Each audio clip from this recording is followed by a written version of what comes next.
But I remember vividly in 2016, we went on a 1-week trip to Dana Point, California. We rented a house by the beach.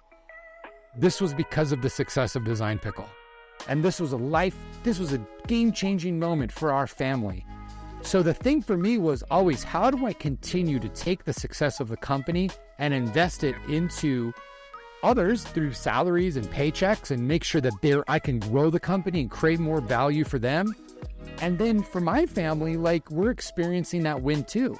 Because your wife, your husband, your partner, your life partner, whatever, they will not support you if they have to deal with the stress, if they have to deal with the late nights, if they have to deal with the weekends, and you don't take that trip to Disneyland. like, what's it all for? Like, who cares? We are back. Man, y'all, tax season was crazy. But welcome back to Legacy's Journey, where we talk about creating what outlives you. I'm your host, Cameron Williams, owner of Kinley Consulting, where we focus on strategic financial growth for marketing agencies. And y'all, I got lucky on this one. It was a mutual connection. And when they said the name, I had seen them speak on stage. I have been to different conferences and heard them. I've taken notes that they presented. So we had to do it. We had to bring the guy, Russ Perry, owner of Design Pickle. He is here on the podcast. Thanks for having me. Very excited. So I'm going to let you introduce yourself to the people because, of course, some people may not know who you are. How I don't know if they show up to industry events, but they may not know who you are. So tell them, where are you from? Who do you serve? When did you start the company? So that way we can all be on the same page because they may not understand the same amount of greatness that I know about. They may not know, so let them know. Well, I just paid my taxes, so just to clear the air, I'm all caught up on that one. That was a painful day for me, as always. But no, my name's Russ Perry. I'm actually founder and CEO of Design Pickle. So we are a leading services businesses that allows companies, agencies, brands, marketers to get flat rate design help. So we have a whole network of global creatives. And I'd say the best way to describe it is like a fractional employee with a tons of technology wrapped around it to make the experience really, really good. So you can get a designer every day for a flat rate. $1,000 a month is usually where people start. And it's been a journey. I mean, started in 2015, as we were sharing before we hit record. I'm a ex-agency refugee. Came from that world, didn't do too well. Wishing like I was at a conference last year. And I'm like, I wish I could start an agency today because there are so many amazing tools and support systems and coaching programs and consultants. I was so alone back then. Anyway, but that didn't work. And so I was like, what am I going to do with my life? I know how to do design. I had a partner in Argentina who taught me a lot about production design, outsourcing design. And so I ended up creating a software and a system that still really is what we are today for brands to get the right amount of design help they need, get a reliable resource, something that can scale up and down as their business scales up and down. But it's much more of a relationship versus just like, marketplaces or tools where you still got to be putting a lot of time into like finding the right person, working with them. We take all that out of it. So yeah, I mean, it's been a journey and we're on our 9th year now and I still feel like we're a startup. And now when I say that, I'm like, man, we're kind of getting old a little bit. I don't know. I'm like, I don't know if I feel as young as I really am.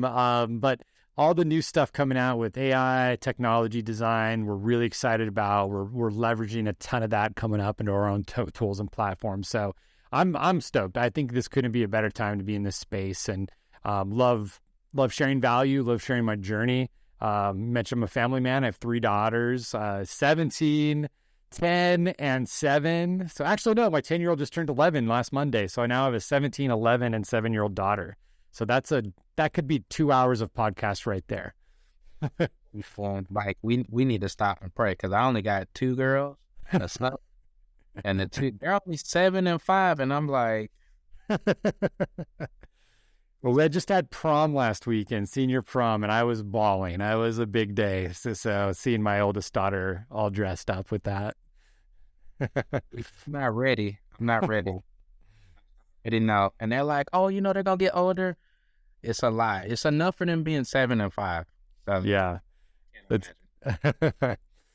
But yeah, so I mean, I think where we're at today is a really great space, and it's just really great to connect with people who are out there supporting agencies, because that's a huge part of my upbringing and a huge part of what we do today as far as the value that we provide. Right.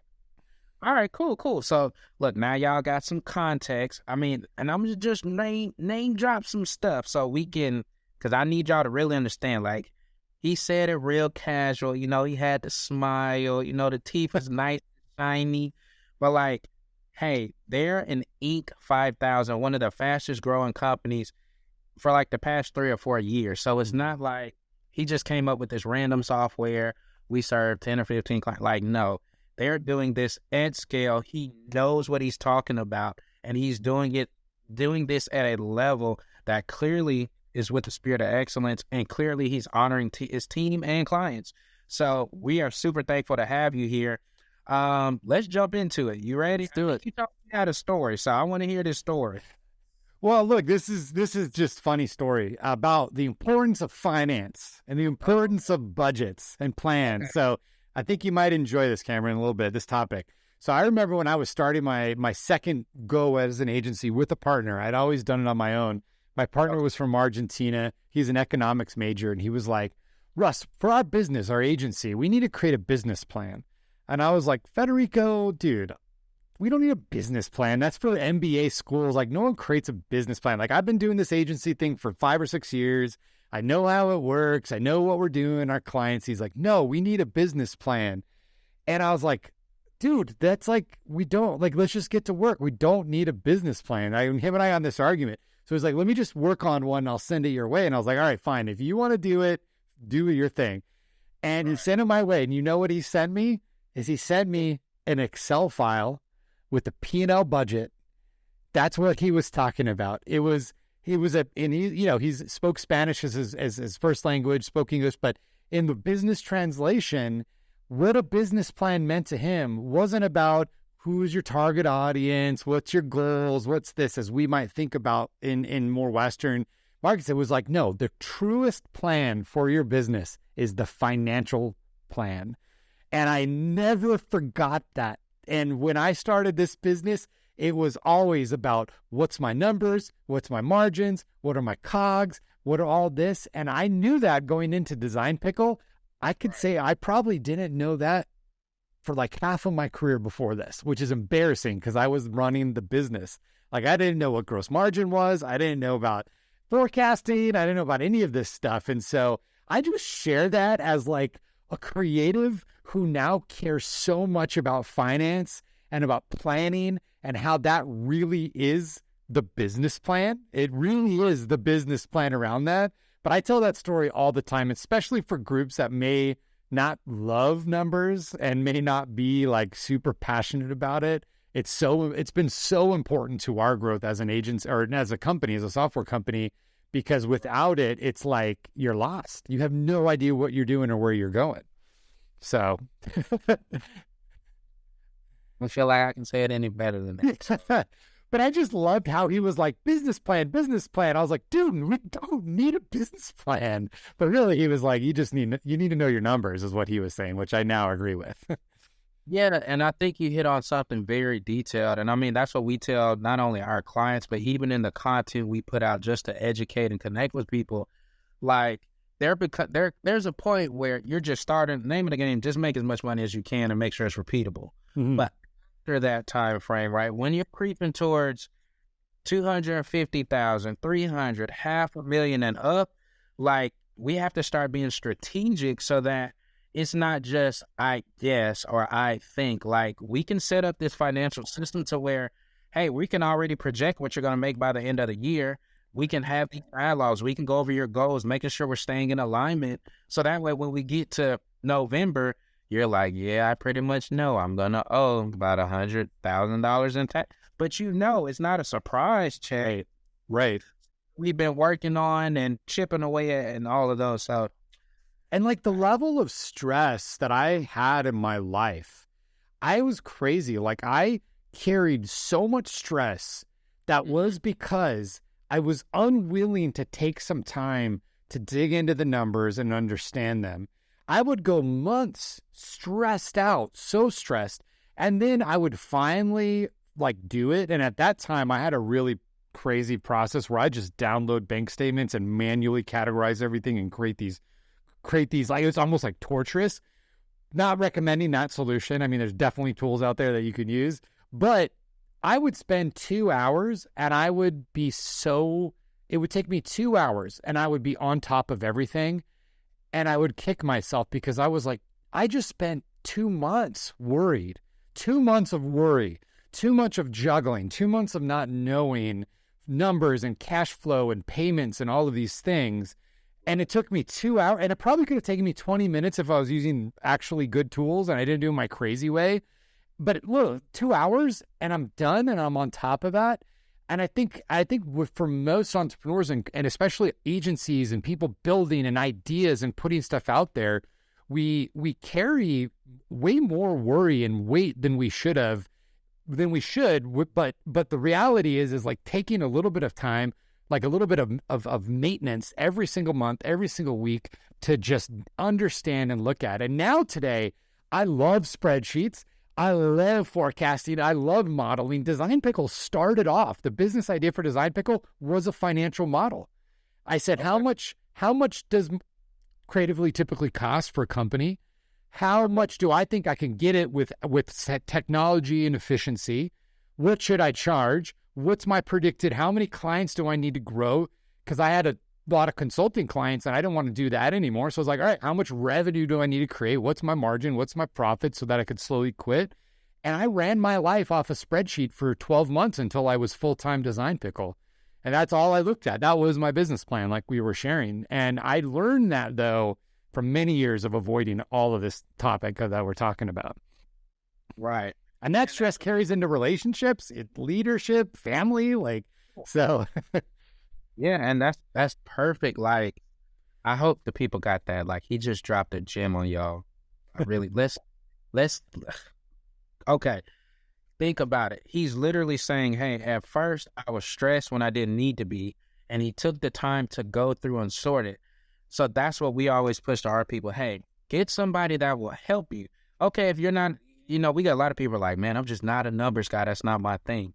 Well, that's cool. But then get somebody that will work with you so then they can put it in third grade English for you. So now, all right, hey, instead of that 2 hours that he's spending once a month, well, now we can give him that 2 hours back. So, hey, he just made X amount more money. And then on top of that, now we can give him the insights that we know, make sure it aligns with who he is, where he's trying to take the company as well as his team.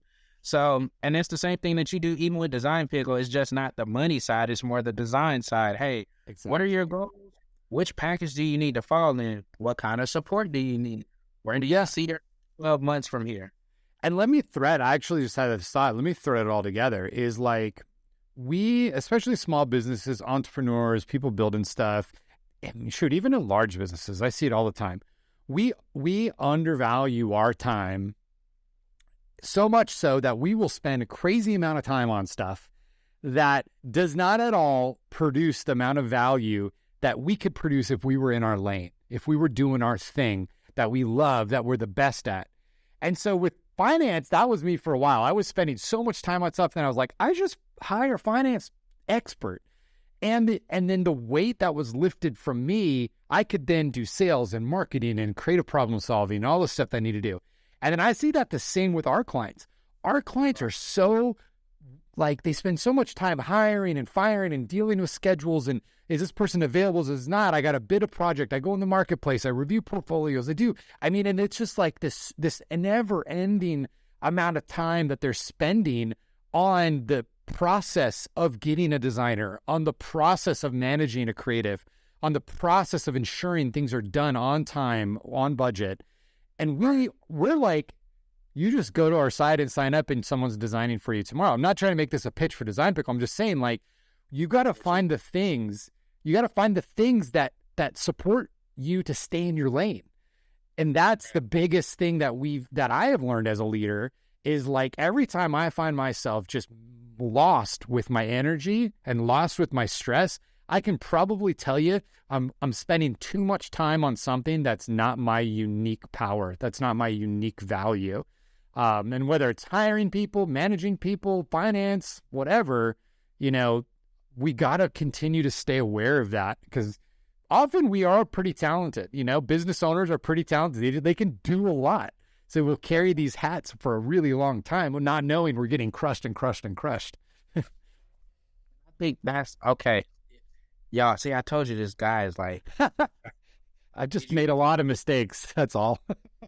Those are the smartest people. He literally said, you need to find a way to find things that you can trust and partner with, that you can delegate things to help you to stay in your lane. And I mean, to your point, I was the same way, but of course with the marketing aspect, like I'm trying to do it, and I'm like, you know what?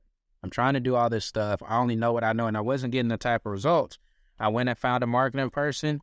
They gave me a strategy. Business took off.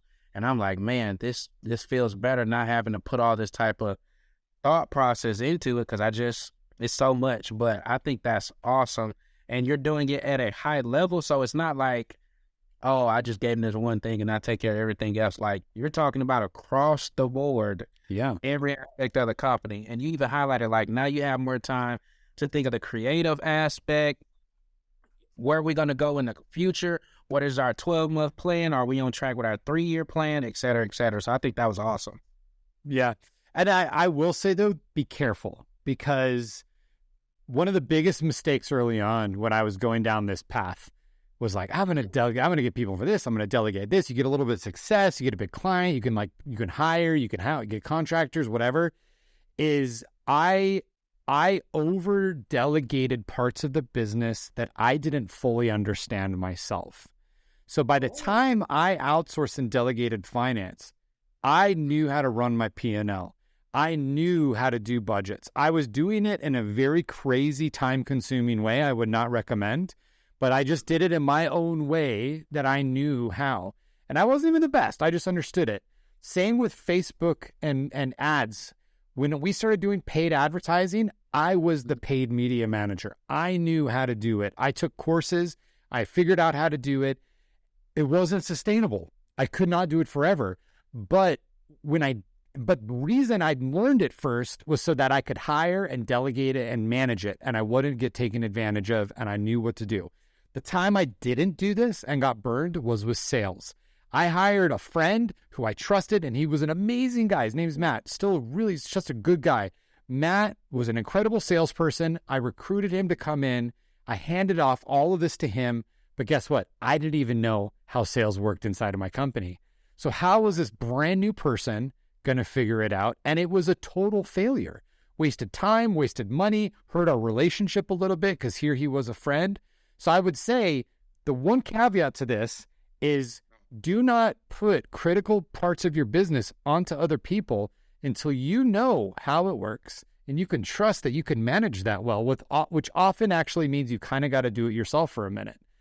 Sometimes that's not a big deal if you're a small company, but when you just delegate everything, you can find yourself in a place where you may not be like being taken advantage of from a nefarious standpoint of view. You might not be like dealing with someone who's trying to like rob you or take your money, but you'll end up wasting a lot of time and money while everyone's trying to figure it out.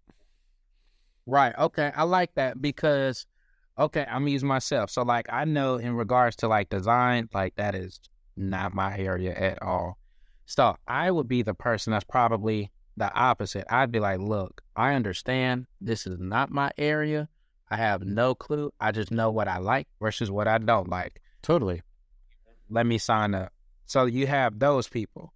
And I think what you're really hinting at is you have to have some type of foundational goal or plan in place first. Right. Like if you don't understand that there's even a cash problem, or in your world, like you don't even know what your audience is to market to. You don't even know how. There we go. Yeah. Then you just say, hey, I heard y'all are the top dog in the industry here, because all they're going to do is say, well, what are we trying to present? What are your colors? What is your image? What are you...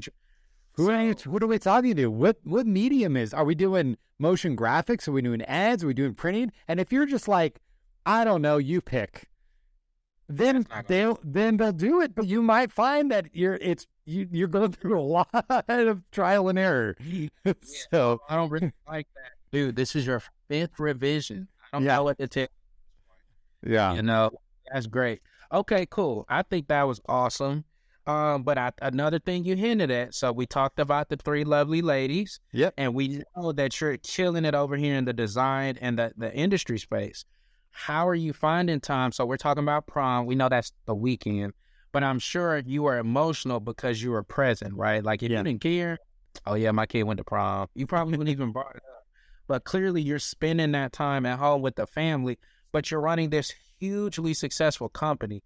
Like, how are you keeping things in balance, or do you believe in work-life balance? How is that working?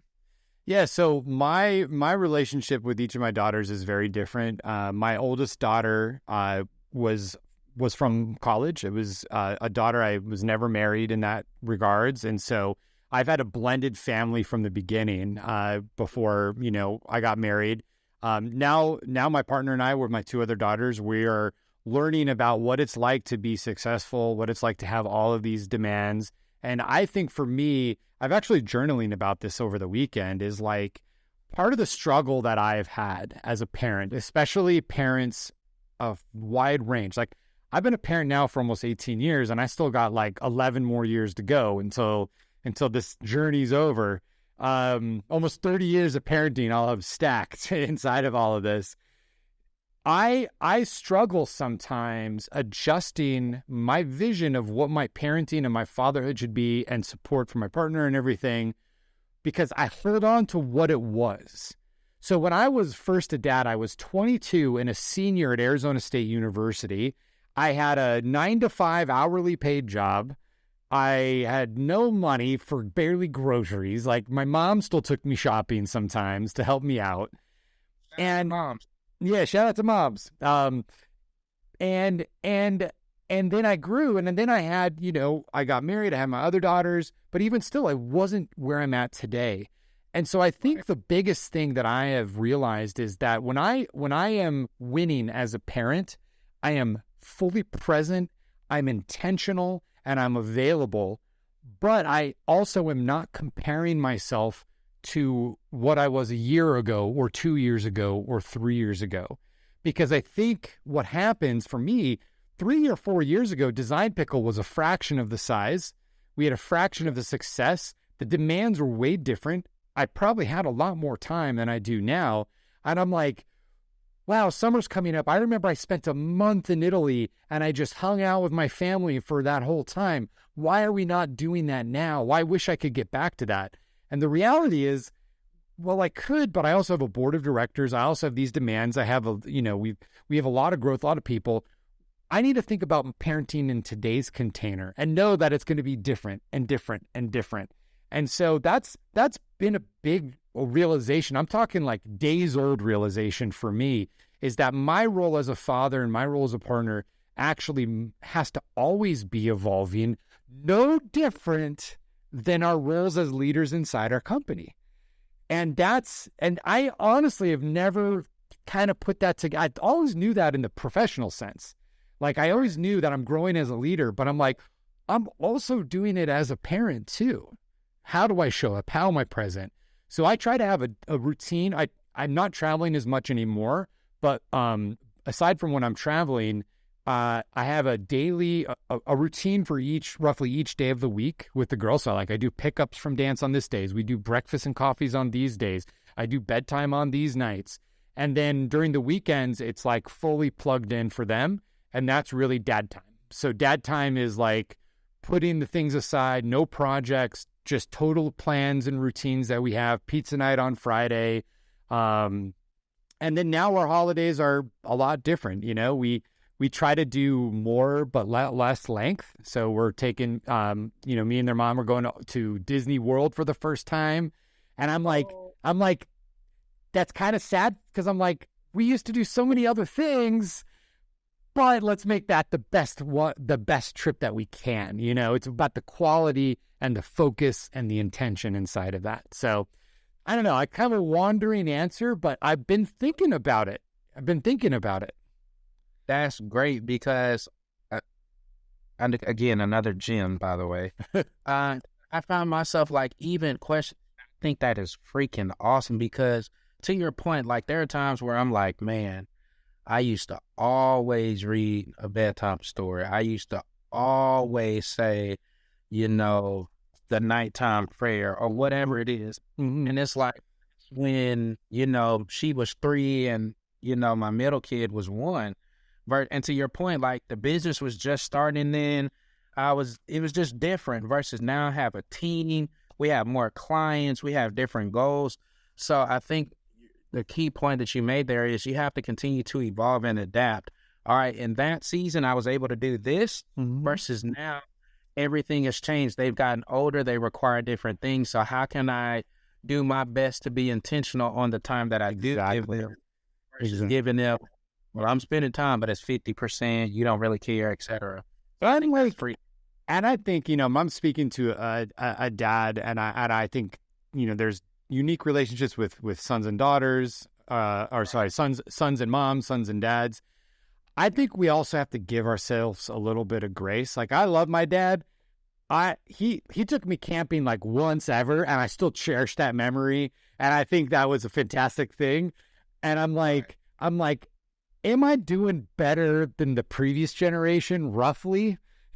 And if the answer's yes, then like give yourself some grace. You know, you're not going to be perfect. It's not going to be everyone's dad of the year every moment of every day. But am I trending the right direction? You know, am I spending more time? Is it better quality? Is it more intentional? You mentioned routines and the bedtime stories. Maybe I don't do the bedtime story every night anymore. But you know, one routine that I started last summer, which we did the whole summer, was braiding my daughter's hair, my middle daughter's hair. I got really good at braiding, and she loved it. And it was like just a thing we did at nighttime, and she'd ask for it. So even the small things matter, and they build memories, and we talk about it. So I definitely, it's like we're high level performers. We want to do more. We want to be the best. We want to do that. But also, it's like, I think we're doing a lot better job than we probably give ourselves credit for, especially if we're like, just the fact that we're talking about it. Most dads are probably not like spending an hour about family and business and thinking about it. So if you're listening to this right now, you're doing a good job. You're doing a good job. Yeah. I mean, in our house, so our thing is on Saturdays, we do pancakes. So they automatic pancake day. Let it be 12:30 and they don't see, Daddy, you know that it's pancake day. Are you going to start cooking pancakes? I love it. So, you know, we have that. And it's like you said, I think setting the weekends aside for family and being intentional and trying not to touch the computer at all, I think that's what we do. And it's worked really well. And I've even asked some people like, well, man, you could do more work on Saturday. And I'm like, well, yeah, I could, but I work really hard Monday through Friday. So, you know, you want to honor your family by letting them know they're still a priority too. So I love that. Okay. Now, we can't talk about the kids without talking about Bay.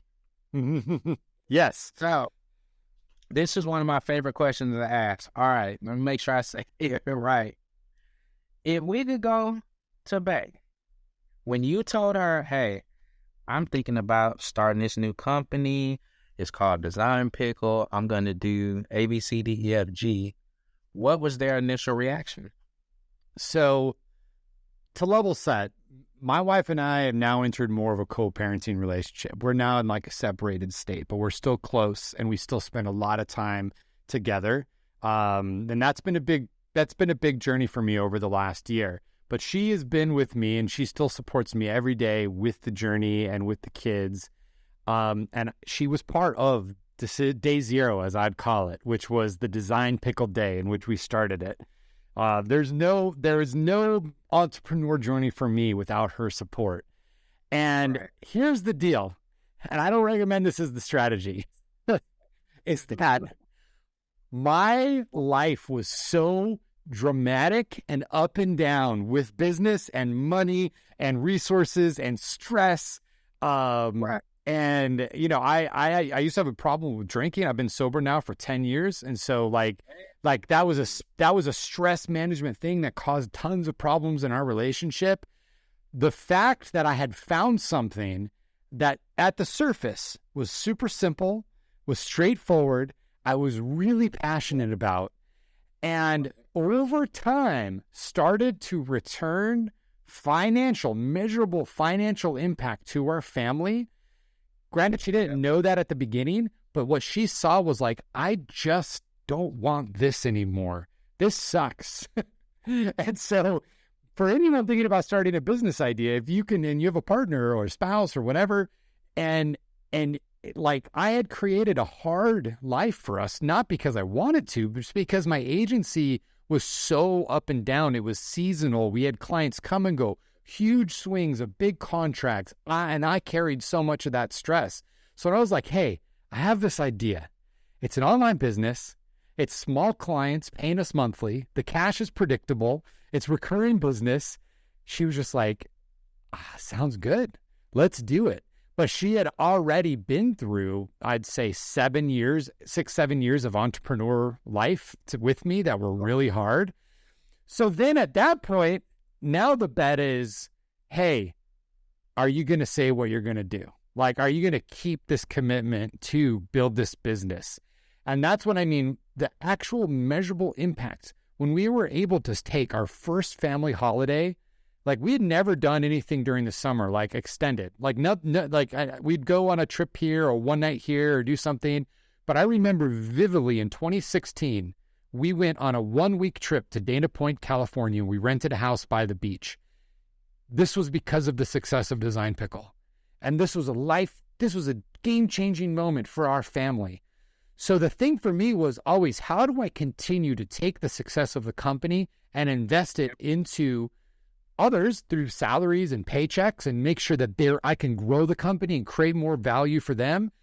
And then for my family, like we're experiencing that win too, because your wife, your husband, your partner, your life partner, whatever, they will not support you if they have to deal with the stress, if they have to deal with the late nights, if they have to deal with the weekends, and you don't take that trip to Disneyland. like what's it all for? Like, who cares? I literally did a video today. I just didn't post it. But talking about essentially like, don't be that slave to the business. Like, you can't take time off. Or like right now, I got a family member that's like in the hospital. Like if you can't stop and go visit them without the business is going to suffer or something's not going to happen, like we're not doing it right. These are supposed to be things that bless our client and also blessed us. Like we have to be rewarded for the work that we're doing. And we're probably doing it because we wanted that family time or more time with the kids or whatever in the first place. So I think that is so critical. Like you said, absolutely. You should be marching towards freedom. I'm not saying it's always going to be there. You're going to have to put it in. But do you have more freedom of choice or freedom of the challenges that you did versus 1 year ago? Yep. Are you giving more freedom to your partner, to your children, to your teams? And I think about my employees just as much. Am I giving them growth opportunities? Am I giving my clients freedom to focus on what they want to focus on?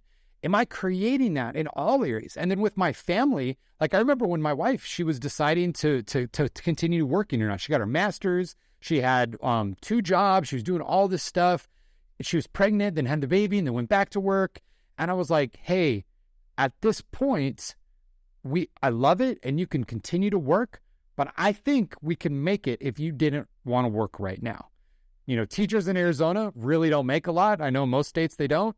And I was looking at childcare. I was looking at, all the expenses we incur for the kids to be taken care of versus her being at home and what she made.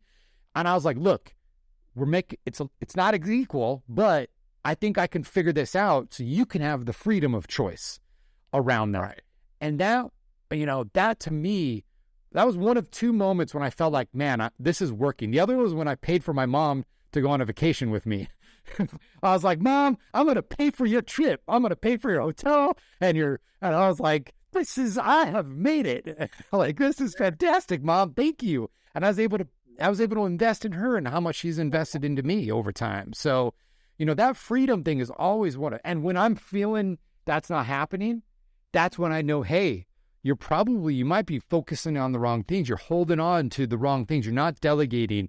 your priorities are not aligned, you've gotten lost with your strategy or with your values or whatever it might be.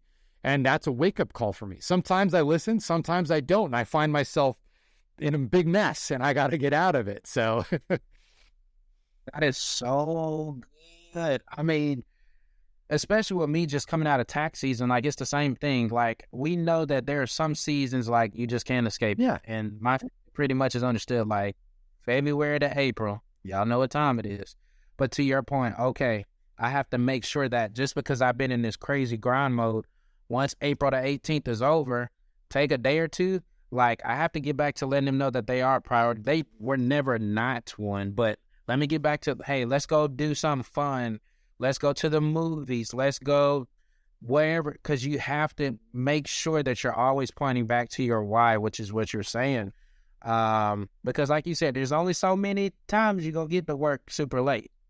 There's only so many times you're going to get to work during the weekend, during family time before it becomes a problem. So right. I love asking other successful owners like yourself that question just to see, like, what are they doing? How are they doing it? And then even for me, it's always a self-check and reality check to be able to say, hey, he literally just told me it don't matter how much money you're making.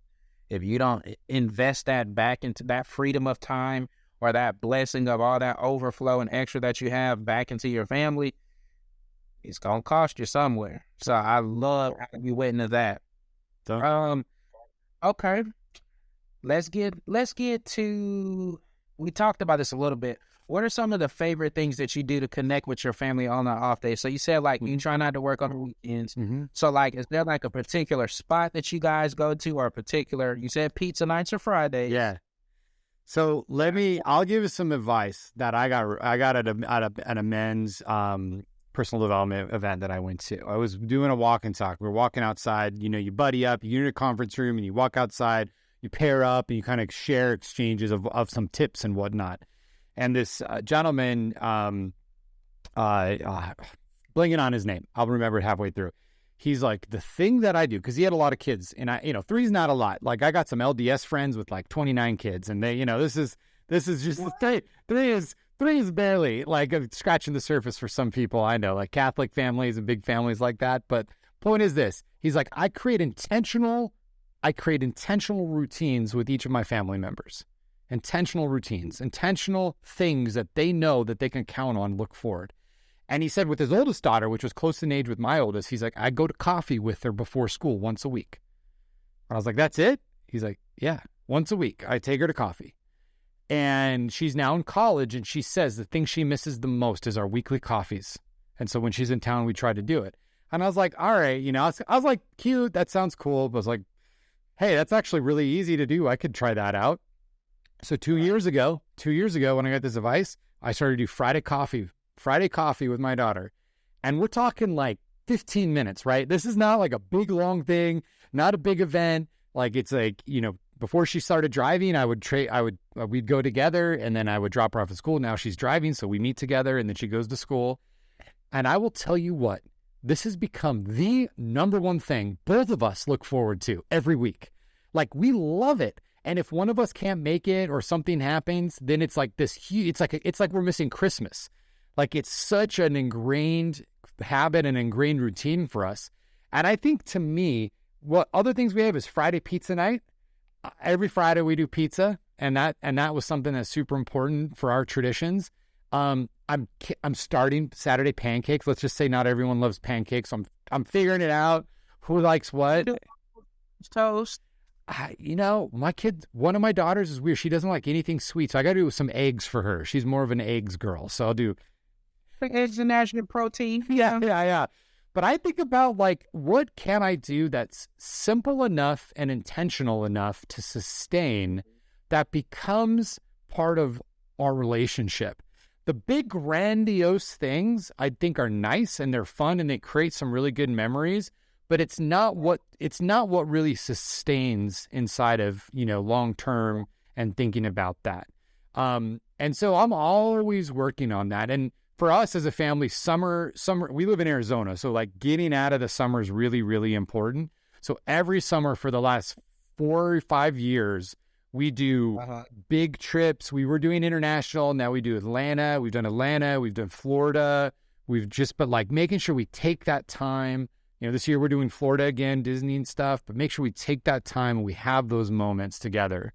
So yeah, it's a juggle though. In some seasons I feel like I'm killing it. Other seasons I'm like, oh my gosh, I am way over indexed on business. I'm not indexed on relationships and family, or I'm not indexed on myself and I'm burning out. I'm staying up too late. I'm not taking care of myself. So I don't think any season is perfect, but it's just keeping aware and trying to balance it, trying to balance it out.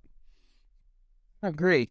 And I think that's so, James, I think that's so important that you said it doesn't have to be a big grandiose thing like, oh, we're going to San Diego and going to all up and down the Californian Sea. But like, no, it doesn't have to be that. But like you said, it's those smaller intentional, the coffees, the pancakes, the pizza. Like the other one that we got, which I started this one by complete accident, Moe's on Sundays. So we come out and I just noticed that Moe's it's like free kids. So like as long as you get basically an adult meal, then the kids get on free. And I just went because I started this whole vegan thing back in January of this year. So I'm like, well, Moe's like the only one of the few places I can go that I can pretty much get regular stuff. So we got, and I got their stuff. And next thing I know, every Sunday, on the way to church, like it's 10:45. Dad, it's Sunday. And you know what that means? I'm like, if we going to church, they're like, no, piss. God, but that God thing we're not really caring about right now. It's about Mo. Hey, and so literally every Sunday now, Daddy, can we go to Moe's? And it's weird because like maybe we had extra pancakes or something left over, or we ate out earlier in the week, and I'll be like, well, no, we got food at home. These little people will, oh, Dad, but I just really would like some Moe's, or it would be so good if wait until they say this, and this is the twist of the knife. I don't know if they listen to this podcast, but wait until they say that. But Dad, it's our tradition. And then you're like, oh, okay, I can't say no to that. It's a breaking tradition. Of course I have to say yes. The nerve of me, the one who pays for it. Yeah. They do that with the pancakes. Dad, is Saturday, and we just have to have pancakes. And then they done got to the point where it's like, now they're comparing my pancakes to everybody. Their pancakes were okay, but they don't taste like yours. Oh, what have I done? So yeah, that's so great. I really hope y'all caught that it's not the huge things, and I think it's the same thing like even in business, right? Absolutely. Like, where these need to do something huge to let my clients know that they're getting value. When sometimes it's as simple as like, when's the last time you got on a phone call with them? Like, when's the last time you shot them an email or just sent them a Slack message? We use Slack. To just say, hey, man, just was checking in. Hope you're having a good week. Like, it's the small, intentional, thoughtful things that will drive that value in that relationship versus, hey, we just came up with this new product that we want to add to your like, that's cool. Let me add to that. And this is a great topic to kind of end on, because we get real distracted as entrepreneurs, and you're just saying exactly that. Here's our new product. Here's our new service. Here's what we're doing. AI, generative creation, tech, all these kinds of things. One of the things that we forget, and I'm getting back to basics, is that there is one reason why your clients give you money. And it's not a bell. It's not a whistle. It's not something crazy. It's a piece of value that's super straightforward, and it's simple to describe, and it's very, very important to them. When we get away from doing the best at that, with the fancy stuff, with all the distracting things, and that's when the problems occur. That's when we lose clients. We're going to call it right now. This is called Pancakes on Saturdays. It's the consistent value that you provide every single week that they know they can rely on, that they know they can connect on. And when you stop focusing on that, then that causes the challenges. So, like, I know at times for us, we've gotten away from the pancakes on Saturdays, and we start doing fancy dinners, all this kind of stuff for our clients, all these bells and whistles, and we get away from the fundamental thing, which is, hey, I need designs kind of regularly, that are good every day. And when we don't do that, oh, guess what? We get complaints. Doesn't matter how cool our app is. Doesn't matter the UI design. Doesn't matter all these amazing things. They care about the basics. So family routines, business value is super similar. Yes. And I think that is, to your point, a great thing to remember. Like, it even reminds me of one client that we just recently lost. And like, I came up with all this exciting stuff. I'm like, oh, let's change your entity. Let's do this. Let's try this. And, they chose not to re-sign with us. And, we always do an exit interview. Yeah. Because, we're like, the feedback. And, he brought it down to what we always pride ourselves on. He was like, I just feel like the communication wasn't as clear as I would have wanted it. And in my mind, I'm like, I explained this. I remember being at a conference and getting on the phone call for an hour and do it. But at the end of the day, and I tell my team this all the time, we're not keeping clients because we're just the best ever created CFO. We're keeping clients because we communicate with them in a way that makes them feel comfortable so that they know how to use their money to grow their business and save to do what they need to. That's it. Like, if we do that right, and, some people call that the queen bee role from Clockwork. If we do that one thing right, we will technically 85, 90% of the time to keep our clients. If we do that one thing, we may can mess up on some type of financial, which you can always go back and fix. You can amend a tax return. But if you don't communicate and are clear in what you're delivering to them and helping them do, it doesn't matter. But they're not going to feel safe, secure, and they're going to go find the next person to do that. Yep. Well said. Well said. Yeah. Well, to your point, I know that you're super busy. We definitely don't want to mess up any of your time or mess up your schedule. So we thank you so much. If you could leave us with something that you could tell 18-year-old or 22-year-old Russ, like looking back, my current self, if I could tell him these 2 or 3 things, what would that be? I mean, selfishly, don't rush these years. Like, these are years that life is simple. Life is not complicated. You got barely any worries in the world, even though you think you do. So enjoy it, and be present during those years. I think a young entrepreneur, Russ, I would say niche, get more specific, really find the value inside of a much more narrow set of clients, a problem you're solving. A lot of the challenges I've always faced as an entrepreneur is I'm unwilling or afraid to niche down. And I think that's actually the easiest way to grow and scale your business. And finally, I don't know, like, start meditating sooner. I didn't start meditating until I was in my late 20s, and that was a huge game changer for me from stress management. It's a big, valuable habit. Like, days I meditate, I'm on point. Days I don't, I can feel it. It's just like working out or any other part of my healthy routine. So I could have probably avoided a lot of frustrating times of my life if I had a mental practice like meditation earlier on. Nice. All right, cool. Well, this is your chance. If they're like, man, this guy, if for nothing else, I just like the type of guy he is. How can they find you? How can they connect with you? Yeah. How can they, get in touch with your team? So I'm working on a lot of content later in this year, which is a work in progress. But I'd say start with just connecting with me, following me on LinkedIn. Just, linkedin.com/in/Russ Perry. I'm Russ Perry on every handle there is out there. And then if you have any, if you have any design needs, obviously designpickle.com is a go-to place for businesses big and small. But I'm excited. I'm excited to share more and get out there. And I just really, really appreciate, the time and the conversations. I love podcasts like this, by the way, that we can talk about life. We can talk about business. We can connect all over the board. So this is a good one. Man, well, I appreciate it, guys. I hope that, he dropped gems from family, balance, how to be super intentional in the little things, as well as throwing, sprinkling in some of the big ones too. We didn't even get into how he grew the company, how he scaled it, but I think you can see from his personal life, like, clearly he took those same principles and just applied them to the company. So I hope you guys got a ton of value from this. Russ, thank you so much again for giving us your time. Do you got anything else you want to leave them with before we close them out? That's it. Thanks so much. All right, that's it. All right, guys, we can't wait to see you guys on the next episode. Make sure you share this with some buddies, especially if you're a dad and especially if you're a girl dad. I mean, like you can't.